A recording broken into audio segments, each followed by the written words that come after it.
Good afternoon, everyone. Thanks for joining us. We'll get started in just a few seconds.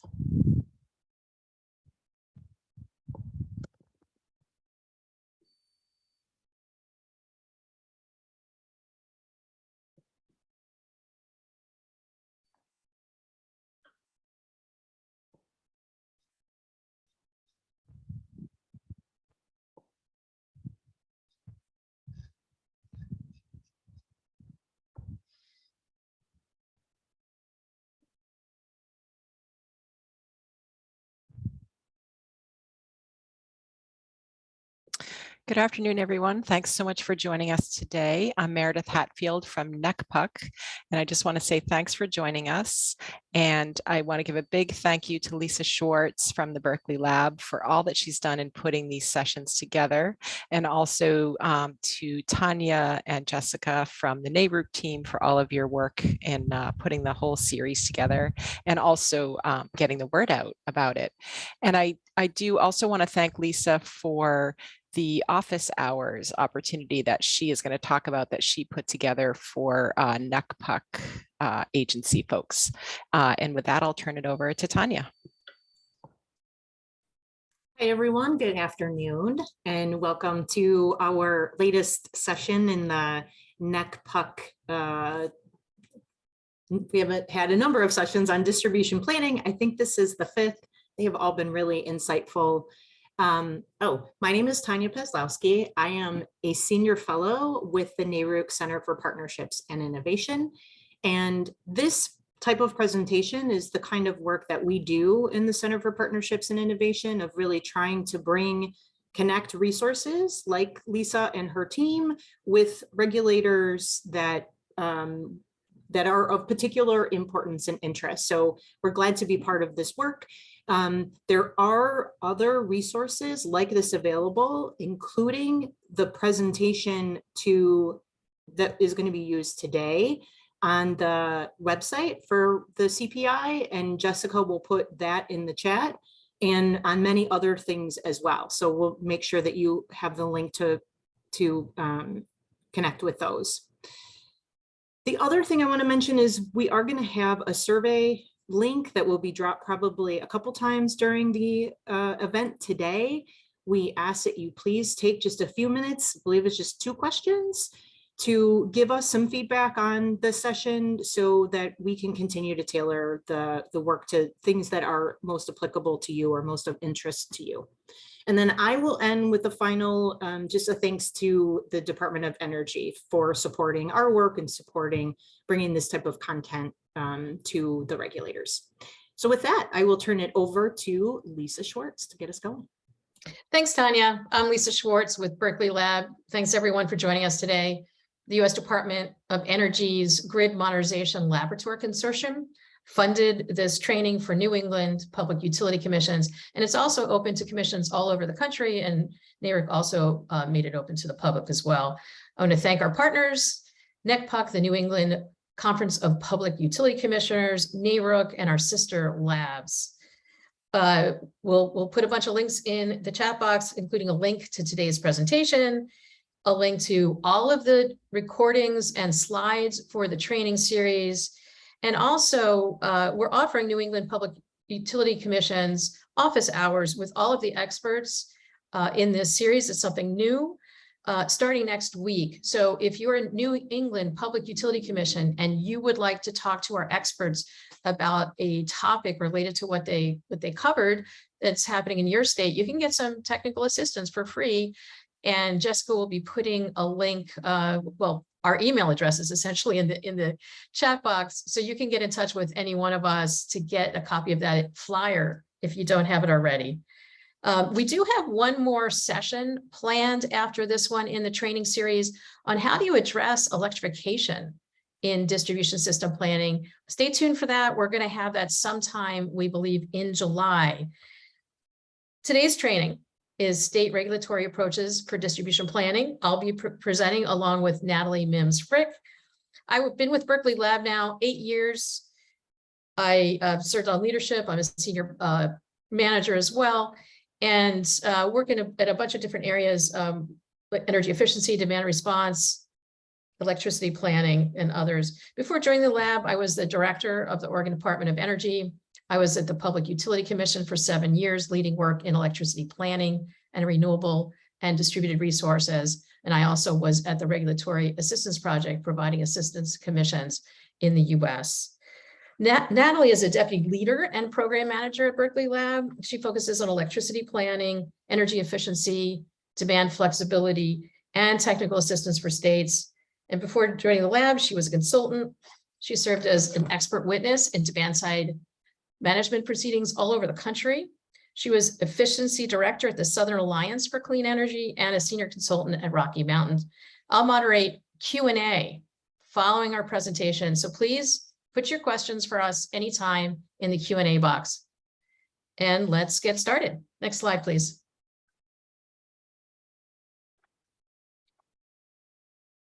So today in this presentation, we'll cover first the planning elements and state requirements for distribution planning. We will talk about drivers and benefits of stakeholder engagement and state engagement in planning.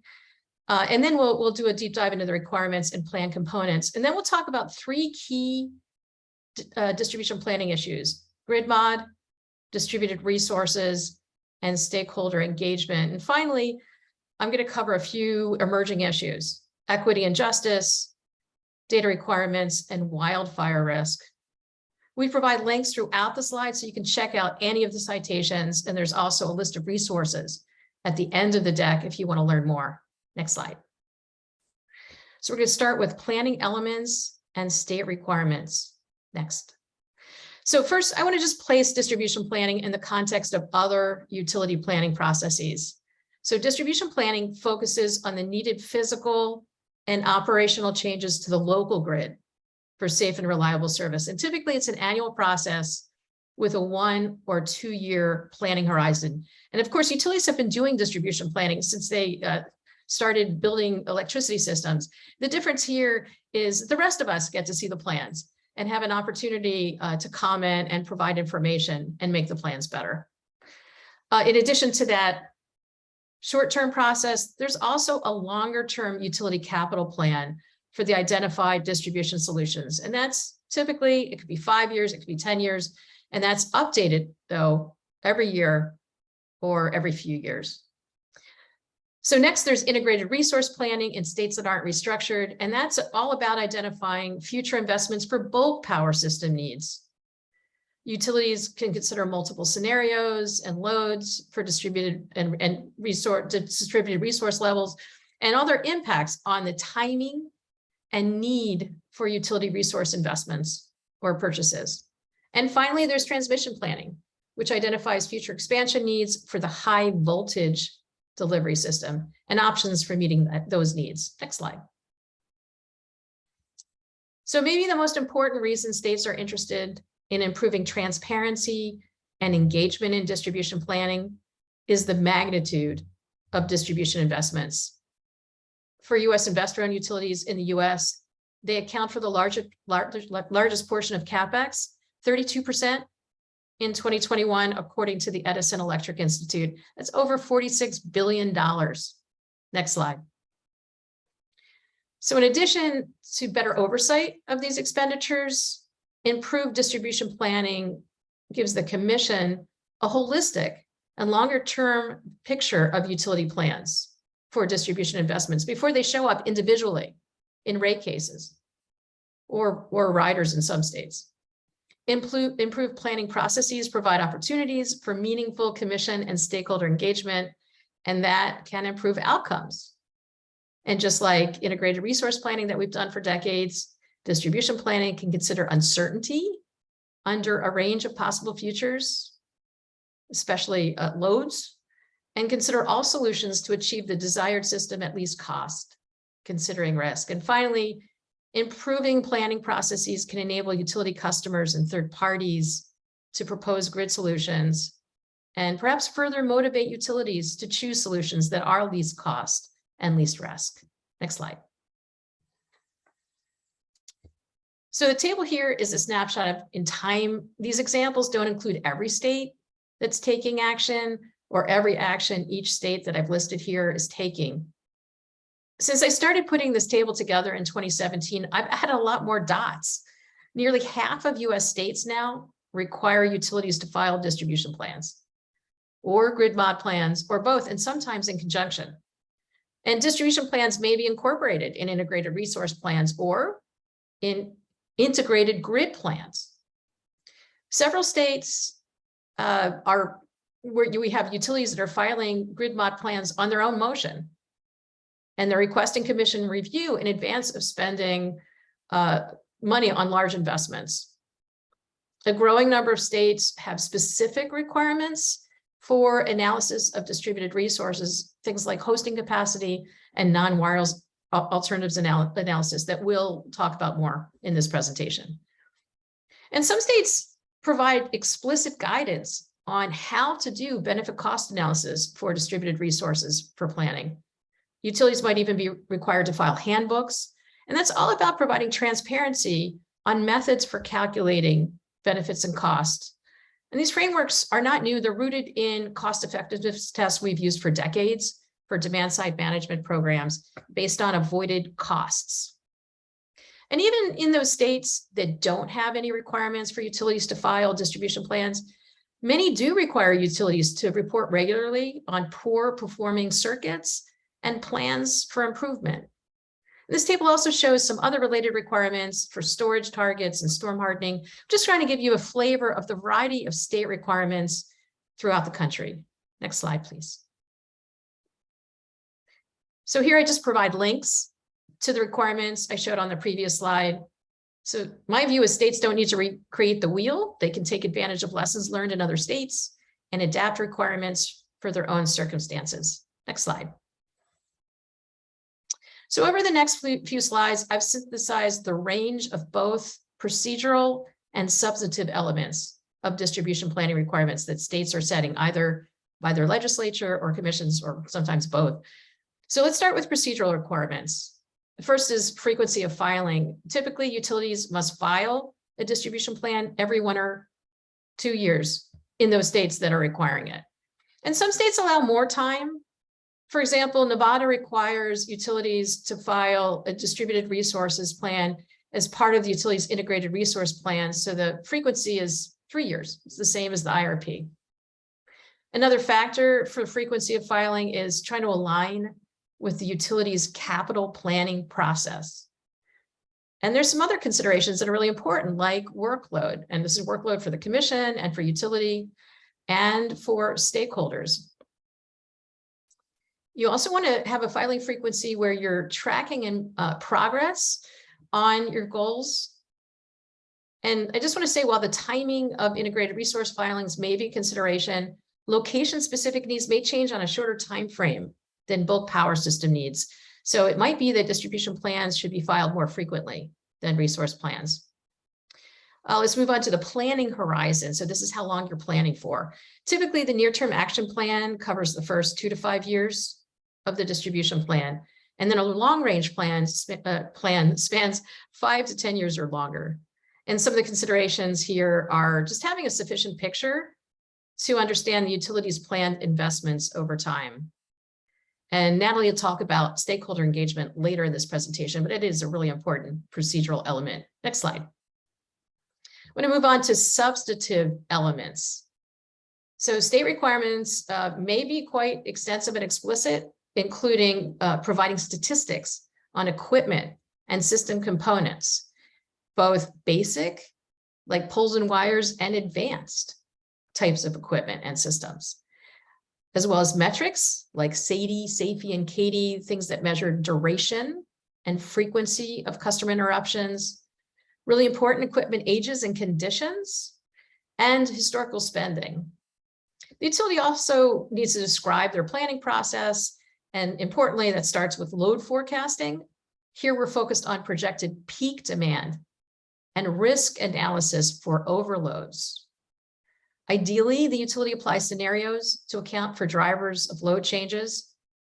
And besides just looking at historical load growth and historical weather, as well as customer plan load additions, utilities consider new sources of demand, like electric vehicles and growth of distributed resources like solar and storage.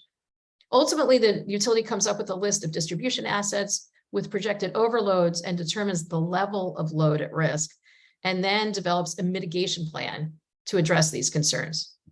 And then there's a budget for their planned capacity projects. So they've got to prioritize which of projects are they going to do in the next year, 2, and 3. So the utility takes into account things like asset health, the need for system reinforcements, upgrades for capacity and reliability, and the planned new systems and technologies that it wants to put in place.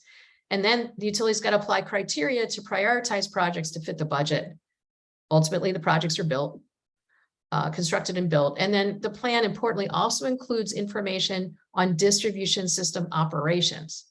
And that includes everything from vegetation management to managing reliability events in real time. Next slide.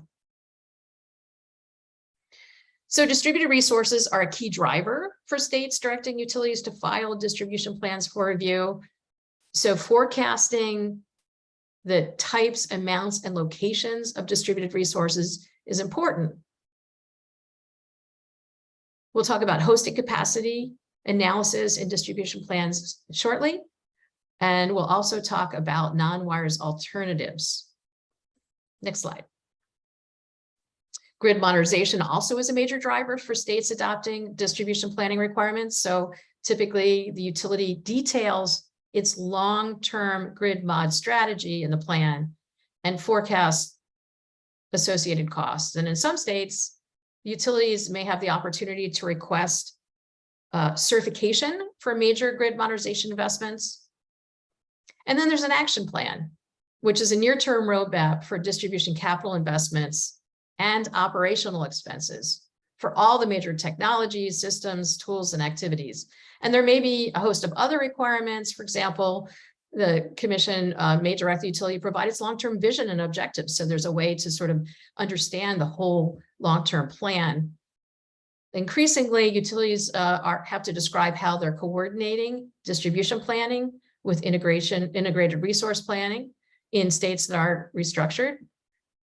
There's also typically a customer engagement plan, a stakeholder engagement summary, and utility often will propose pilots, things like time-varying pricing and managed vehicle charging are some examples. Next slide. So I want to turn to the relationship between grid modernization and integrated distribution planning. And you can see here how U.S. Department of Energy has defined what do we mean by grid modernization. Next slide. All right, so the point I really want to make here is that modernizing the grid is an outcome of distribution planning. Assessing the value of grid mod technologies and capabilities is part of how utilities plan. It's not a separate objective. The longer-term distribution planning includes developing and refining a grid modernization strategy. And then there are these grid modernization implementation plans that help the utilities advance technology investments to improve distribution safety, reliability, operational efficiency, integration of distributed resources, and eking out their potential value. A primary focus for grid mod plans is advanced grid technologies to replace aging infrastructure. And then there's a near-term annual distribution plan that informs grid modernization implementation. So all of these cyclical interactions allow for course corrections to address uncertainties in distribution planning. For example, we know our load forecasts are going to be wrong. We know that we can't perfectly predict electrification impacts and distributed resource impacts. So these cycles are important. And also important are resilience assessments, as well as how you're going to do pricing, procurements, and programs for distributed resources. So these types of plans should be informed by the distribution and grid mod plan, as well as inform the plans themselves. Next slide. All right, grid mod planning starts with principles, objectives, and capabilities needed, and they determine functionality and system requirements for the grid. All technology choices should flow from these decisions. You shouldn't pick the technologies first. So in my view, holistic long-term planning for grid modernization is needed to support state goals, address interdependent technologies and systems, including platform or foundational components that support other grid mod projects. The utility can consider proactive upgrades, and there are a host of other plans the state may have or the utility may have: electrification, cybersecurity, demand-side management, and they also should be considered in developing distribution system and grid mod plans. Next slide. So I wanted to give you an example of how one state, in this case Minnesota, put together all of the pieces. So in Minnesota, it started with a 2015 piece of legislation that required the state's largest utility, Xcel Energy, to submit grid mod plans to the commission. The law also allows the utility to request that the commission certify grid mod projects and approve costs through a rider. So that was part of the legislation. But certification is a finding that the project is consistent with the statute's requirements. It's not a determination of prudence, and that's really important to reserve for the rate case. The law also requires the utility to analyze where the grid can accommodate more distributed resources and identify proposed grid upgrades to support their continued development. So all of that was in the law. And so the utility began filing grid mod plans the same year the law was passed, and the commission has certified several of the proposed investments in the plans. Next slide. Also that year, the commission opened a docket to investigate integrated distribution planning. The commission held several stakeholder workshops over a period of years and directed the utilities to complete a questionnaire so they could better understand what the utilities' current planning processes were like and get the utilities' input on what potential improvements they thought should be made or that they were planning already. And then the commission requested stakeholder comment on the utilities' responses to the questionnaire. Commission staff issued a white paper outlining their grid mod vision, and they came up with a phased approach that they proposed for planning, as well as guiding principles. And finally, in 2018, the commission set distribution planning requirements for all regulated electric utilities. And the requirements for the smaller regulated utilities are not much different than the requirements on Xcel Energy. And now Xcel's grid modernization plan is filed as part of the distribution plan, so it's all cohesive. Next slide. So this graph just shows you Xcel Energy's grid modernization strategy from its most recent distribution plan in Minnesota, filed in the fall. And it just shows you how all of the planned investments fit together over time. So again, there's a more cohesive understanding of all the investments the utility plans to make over the next 10 years. Their Advanced Grid Intelligence and Security Initiative, or AGIS, is the utility's long-term strategic plan to transform its distribution system by updating technologies and capabilities. And you can see here the other planned or potential investments are integrated into these functional and foundational investments. Next slide. So in this next section, we'll cover a few common components of distribution planning related to distributed resources, hosting capacity, interconnection, and non-wireless alternatives. And we'll also touch on compensation in distributed resources tariff. And I want to just, as a reminder, let you know that we'll take questions at the end of this presentation. So please enter your questions in the Q&A box at any time. Next slide, please. So distributed resources are growing rapidly and the change will be disruptive. So in my view, proactive planning is more effective than just waiting to see what happens. And it starts with granular forecasting of loads, including electrification scenarios, and forecasting all types of distributed resources, from efficiency to storage to managed electric vehicles. Hosting capacity analysis is important because it shows how many more megawatts of typically solar can be managed on a given feeder without upgrades, and whether interconnection costs will be relatively low or high. And together, these processes identify feeders that are likely to see distributed energy resource growth and can be considered for proactive upgrades.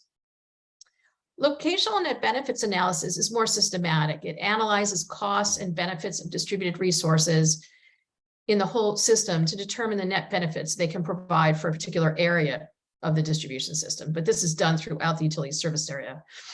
And cost-effective non-wires alternatives can provide specific services at specific places on the grid to defer some types of traditional utility infrastructure investments. And all of these analyses can be used to inform utility rates and tariffs too. Next slide. So first, let's talk about hosting capacity again. This is the amount of distributed resources that can be interconnected without adversely affecting power quality or reliability under existing control and protection systems and without infrastructure upgrades. Typically, the utility is sharing an online map, and most maps to date are just for solar. The green areas of the map show places that can accept additional solar, regardless of the specific location.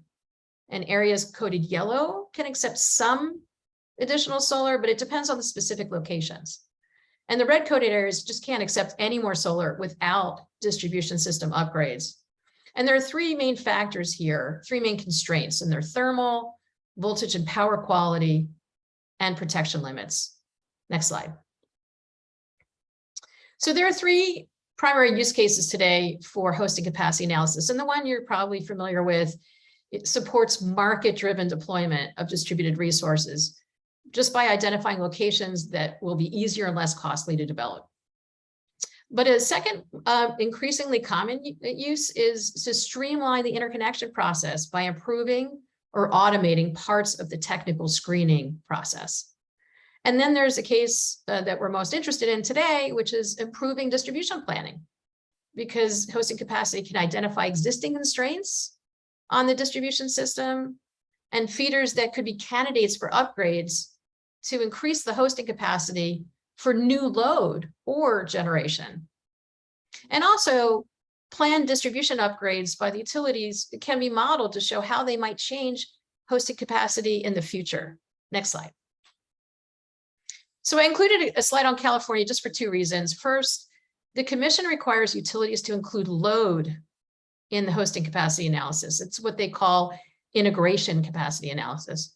And that's really important for informing electrification initiatives, as well as energy storage initiatives, because energy storage, as you know, serves as both load and generation. And the second reason I wanted to show you this is California requires the three regulated, the regulated investor-owned utilities to have a data portal where all this information is stored, along with information from the utilities grid needs assessment and distribution deferral opportunities report that Natalie will talk about soon. Next slide. So state requirements related to distributed resources may direct utilities to discuss how distribution planning is improving the utilities interconnection process. And here on the slide, I'm just showing you a typical process for solar PV. And of course, the first step is submitting an application. And if the proposed project is below a certain size, the utility conducts a series of technical screens to evaluate its potential impact on the distribution system. And the number and the kinds of screens depend on the project's characteristics. And if the utility finds any negative impacts, they identify strategies for mitigating them. And that could include upgrading the distribution system in that area, or asking the customer developer if they want to downsize the PV system, or using advanced inverter functions in solar PV. But use of that function is constrained by the ability to exercise those capabilities. And that is all defined by standards. Next slide. The Institute of Electrical and Electronics Engineers 1547 family of standards is the foundation of interconnection. It establishes the criteria and the requirements related to a host of things: performance, operations, testing of systems, safety, and maintenance. Standard 1547 2018 requires advanced inverter capabilities to ride through minor grid disturbances. The settings are set to cause different modes of voltage regulation and curtailment to do this.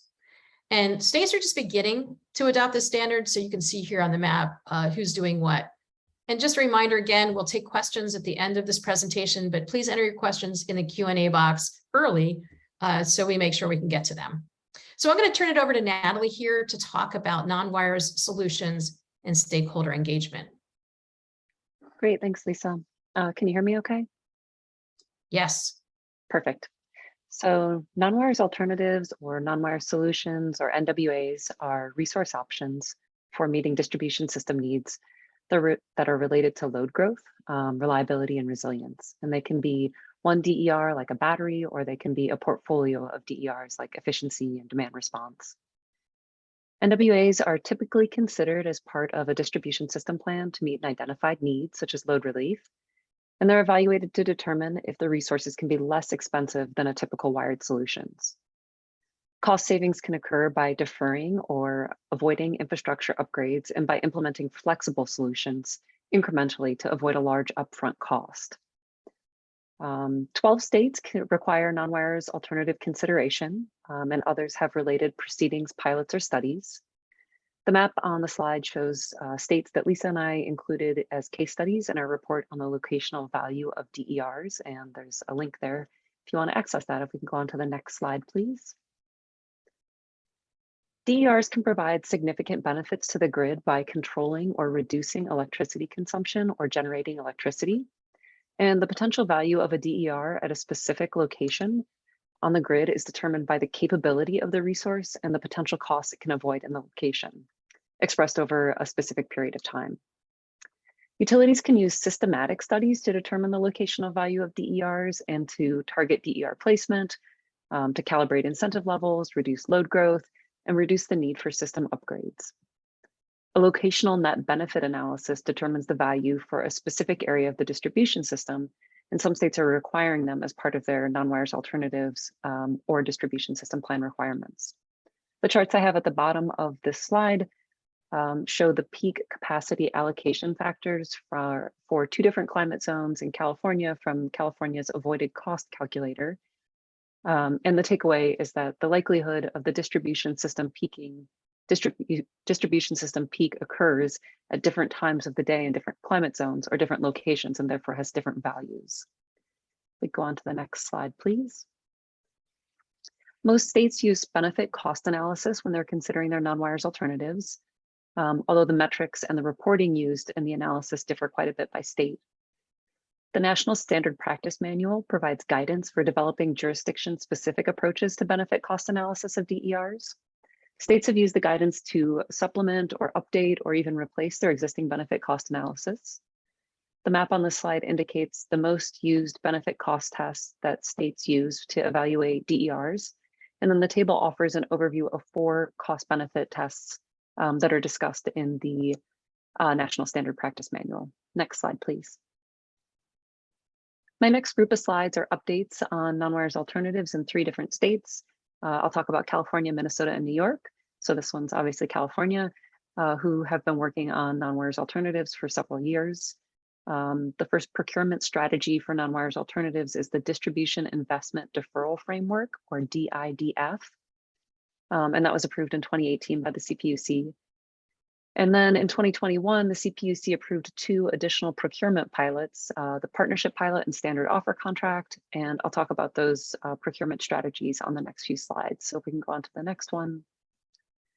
The DIDF includes a grid needs assessment and a distribution deferral opportunities report that the utilities have to submit to the Commission annually. And these reports identify distribution upgrades that could be deferred with DERs.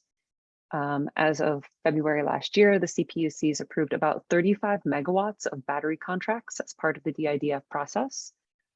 And the RFOs, or request for offers, that PG&E and SCE released for non-wires alternatives last year didn't receive viable bids. SDG&E released one at the end of last year. I don't have an update on that one, but the utilities are still experiencing challenges with successful NWA implementation, and the 2 procurement pilots that I mentioned were developed in order to try and overcome some of those challenges. So if we go on to the next slide, the partnership pilot was designed to test using pre-screened aggregators that customers can select to implement behind-the-meter DER solutions. And the idea is that the pre-screening process is going to shorten the offer evaluation period, reduce submittal requirements, and confirm vendor capabilities before actually needing their services.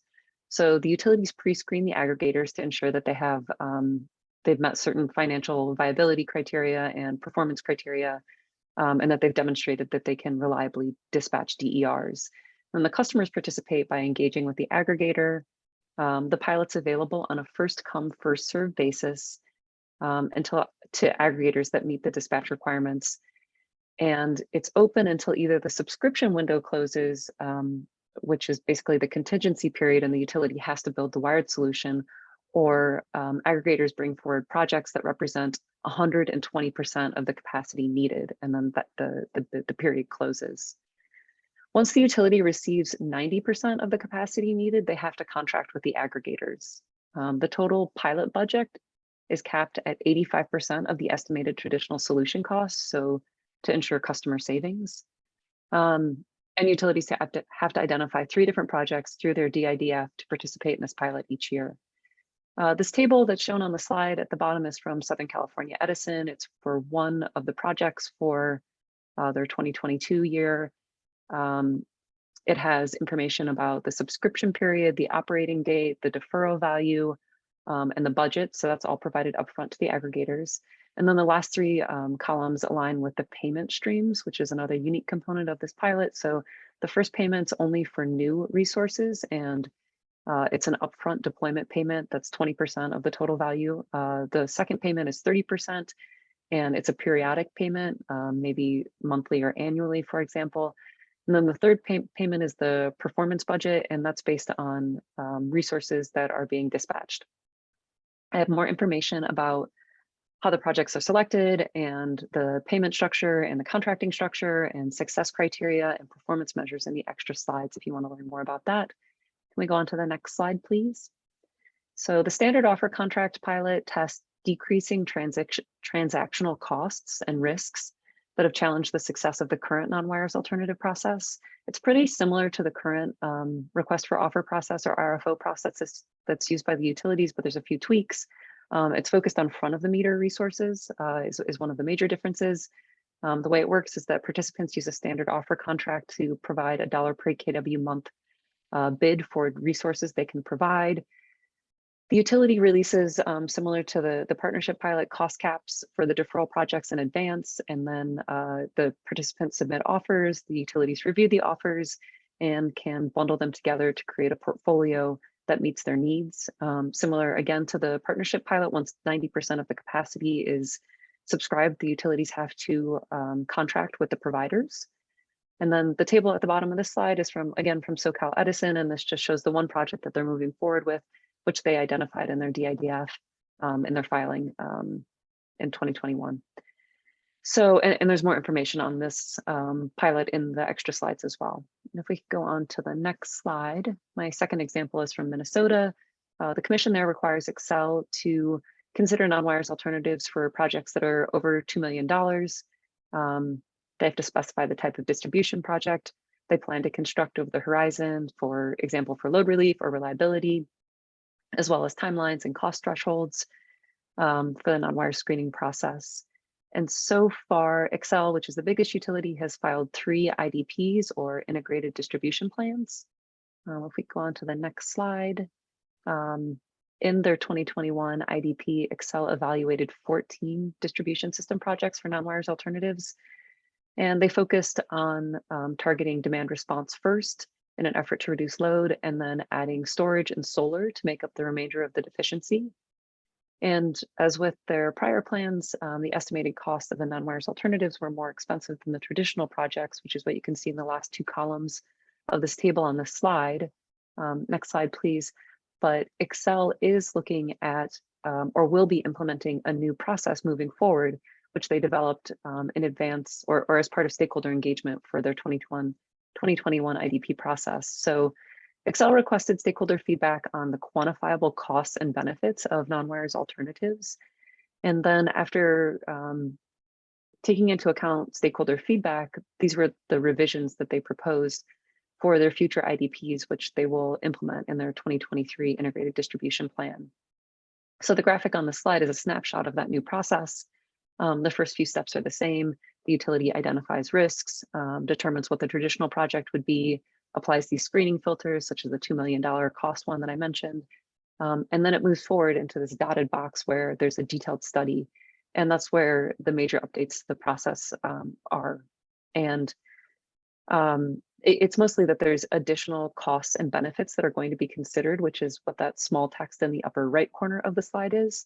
And then also that only the incremental cost of the non-wires alternative is going to be used in the benefit cost analysis, which is a different approach than they've used in the past. If we go on to the next slide, I can talk a little bit more about it. This table is a snapshot of the changes to the methodology. So Excel is going to change the lifetime of the measure or the lifetime of the project when they're doing the evaluation, and they found that reducing the time frame for the analysis has a significant effect on improving the benefit cost analysis. The new method also allows for third-party ownership of a non-wires alternative. They're going to change from just looking at a specific exact megawatt hour risk to looking at the risk over the full peak outage period. So it basically creates a longer and flatter period. So instead of one moment in time, it looks kind of more like a table where it ramps up and then goes flat across the entire time that there could be a risk and then back down. And then, as I mentioned, they're going to prorate the cost of the non-wires alternative to the fraction that's needed to solve the system risk. And then the provider will be able to leverage the non-wires alternative project for other use cases outside of the load reduction requirement. And then also solar simulation data will come from multiple sources instead of just one location. Next slide, please. My last example is from New York. They've also been doing non-wires alternatives for quite some time. In 2018, the Public Service Commission there issued their Distribution System Implementation Plan Guidance, or DSIP. The utilities filed their second plan in 2020. Their third plan has been delayed until the end of this year due to an ongoing local transmission and distribution planning proceeding, which I'll talk about in a couple slides. But if we go on to the next slide, I have a few slides on non-wires procurement in New York. This one has an overarching perspective on the procurement. So the utilities have to routinely identify distribution project candidates and screen for non-wires alternatives. And this table lists the criteria and potential elements that are addressed, including the project type, the timeline, and the costs. If we go on to the next slide, the utilities have established a competitive solicitation process that's approved by the commission to procure cost-effective non-wire solution. And these are 3 of the non-wires projects that are moving forward for Orange and Rockland, which is one of the New York utilities. And if we go on to the next slide, this has 2 recent results from non-wires projects that have been implemented. The first one is from Orange and Rockland, which has an efficiency and demand response project that's being used to defer a substation. And then the second row, and also this graph at the bottom, is from Con Ed's, or Consolidated Edison's, Brooklyn Queens Demand Management Project, which has provided about 60 megawatts of load relief. And it shows the hours of the day that that's occurring in that graph. And we can go on to the next slide, please. So as I mentioned, the PSC has required the utilities and NYSERDA and the New York ISO to start working on this coordinated grid planning process. And they're going to have to file a coordinated power grid planning. Well, they're going to have to file the process at the end of this year. And it's going to be supplemental to the existing utility and ISO planning efforts. And the goal is to develop a cost-effective transmission plan that helps achieve state decarbonization goals. And so the box in this schematic that's shown, that's circled in red, is where non-wires alternatives are going to be considered in it. And so more information about the role of non-wires alternatives in this process, as well as the DIDF, are going to be forthcoming throughout the year. We can go on to the next slide. I have one slide on DER tariffs, which is another way that utilities can encourage or support DER adoption in specific locations. As I mentioned, when I talked about the locational value of DERs, utilities can use systematic studies to identify the value of a DER in a specific area. And that value can be used for rate design. So again, this is from New York. They have their value stack tariff to compensate DERs based on location, energy, capacity, environmental and demand reduction values. And the map shows a map from Brooklyn, from Con Ed, And it's an example of the locational specific relief zones, which is an added credit that DER installations get in eligible areas where the grid's going to especially benefit from additional generation capacity. We can go on to the next slide, please. So I'm going to talk about stakeholder engagement pretty briefly. Let's see. So there's stakeholder engagement's been a part of IRP, or integrated resource planning, long-term electricity planning, for a very long time, for decades. And it can be used as a venue to provide more open conversation. It can improve the quality of the proceedings as well as their outcomes. It can help develop solutions that have broader support and build trust among the community. And so, in short, they can produce plans that have less risk and better information and better portfolios, resource portfolios. So the requirement for utilities to file distribution system plans is recent, as Lisa talked about, and is progressing quite rapidly. And the stakeholder engagement varies quite a bit for distribution system planning. So if we can go on to the next slide. There's a few ways that we're seeing distribution system plans, stakeholder engagement, basically before or after the plan is filed. So similar to an IRP, if stakeholder engagement occurs prior to the plan, there's a lot of opportunity for significant and meaningful impact on the plan through working groups or ongoing engagement. Stakeholder engagement that occurs after the plan can be, where the utility is sharing information with the community, or where stakeholders are filing comments. I have a couple examples. So in New York, they have a designated website that has all of the information about meetings and information and webinars. So that's a nice way to organize it and direct people to one location. In New Hampshire, the stakeholder groups are required to make recommendations on a variety of topics, including assumptions and metrics and forecasting and more. And then Hawaii, I can talk about this on the next slide. They have a really extensive stakeholder engagement process, which is really part of the kind of fabric of planning in Hawaii. If we can go on to the next slide. So there's 4 primary stakeholder groups in their integrated grid planning process, which is public engagement, the general public, basically, stakeholder council, working groups, and the technical advisory panel. And they all serve different roles, and the utility engages with these different groups at various frequencies about different topics. So for example, the technical advisory panel is an industry peer group that is made up of volunteers that are providing advice on processes and methodologies and technologies. Whereas the working groups really focus on specific topics like forecasting. We can go on to the next slide, please. In Illinois, the commission adopted a multi-year integrated grid plan at the end of last year, and it has a really significant stakeholder engagement process. It's a little bit unique. It's centered around these workshops. So prior to the first workshop beginning, the utility has a prescriptive information that they have to provide to the commission. The commission makes it publicly available. And then there's at least 6 workshops that are held. And prior to each workshop being held, stakeholders can submit questions around those topics or data requests to the utility. And the utility can discuss them in the workshops, but they have to respond within 2 weeks to those requests. And the workshops occur during the day and the evening, and they have remote access and in different locations to try and bring in diverse stakeholders. At the conclusion of the process, there's a report that the independent moderator puts together, the independent facilitator, excuse me, and the stakeholders can comment on the report. Next slide, please. So this is my last example, Oregon. The utilities are required to host at least 4 workshops prior to the utility filing its distribution system plan. During the workshops, the utilities have to invite community members to share their needs and challenges and opportunities. The utilities are also required to file a community engagement plan. And the workshops are intended to occur at a stage where stakeholder engagement can still influence the plan. And then finally, in addition to these utility stakeholder workshops, the Oregon Public Utility Commission has technical working groups that hold regular meetings both before and after the utilities file their distribution system plans. So I will turn it back over to Lisa now. Thank you so much. All right, thanks. I'm going to wrap this up with a few emerging issues. Next slide.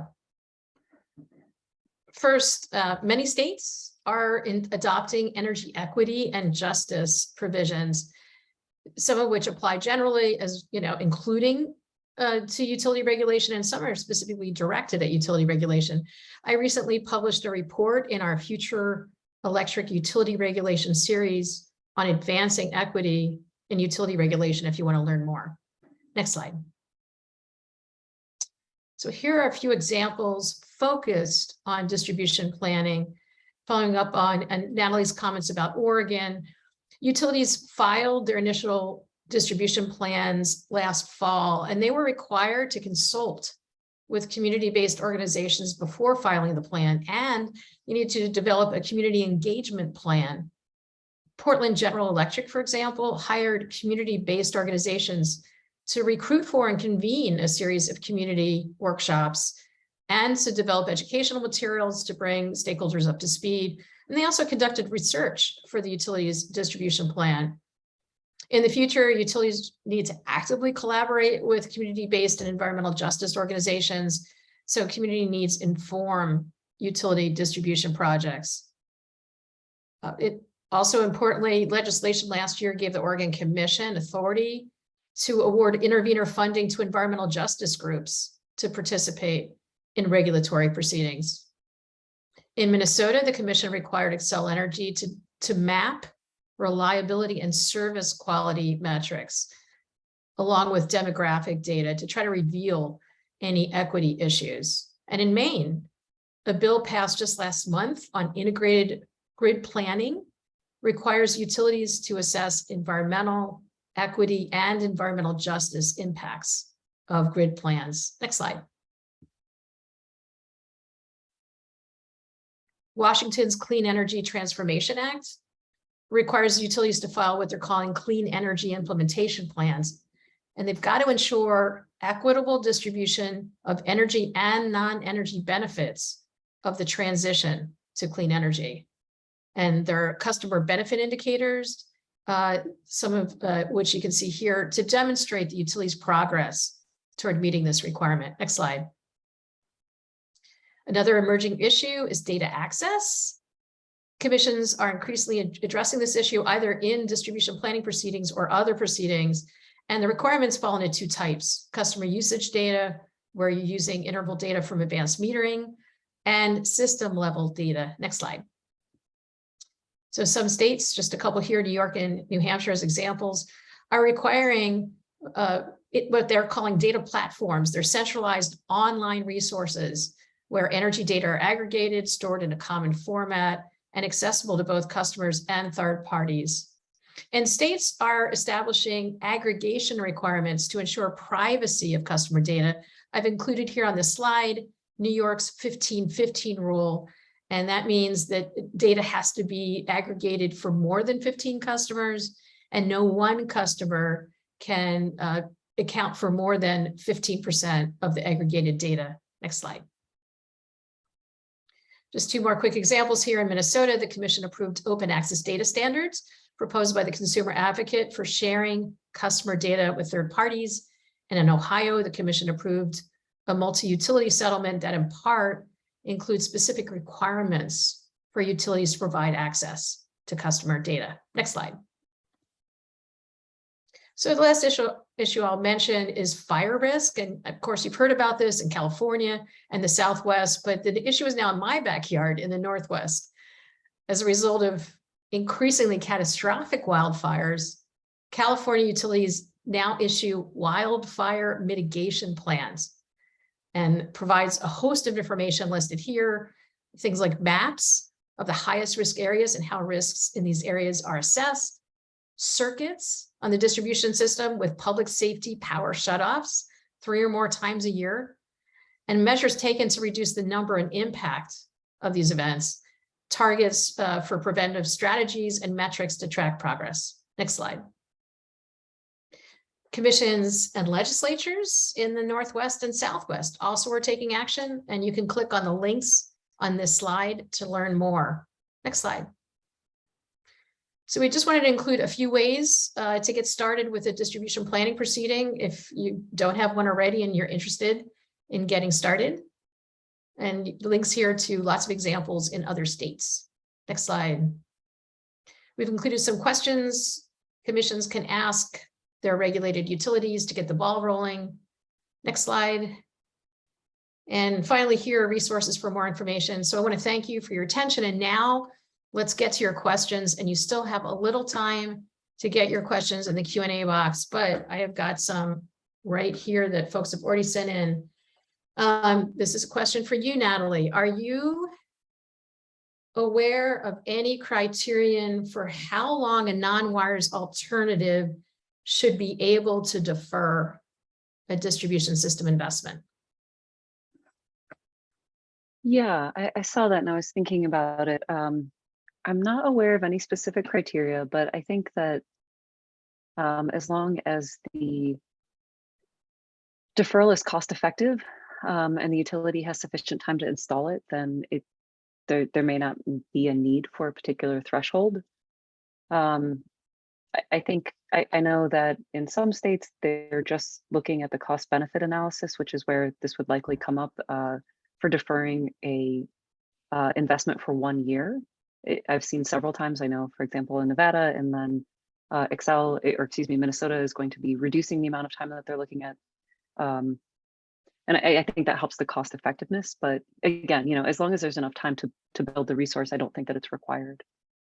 Right. And, for some things, it may be a long time, like, substations, could be 6 years, but, if it's just some work on a feeder, that could be a year.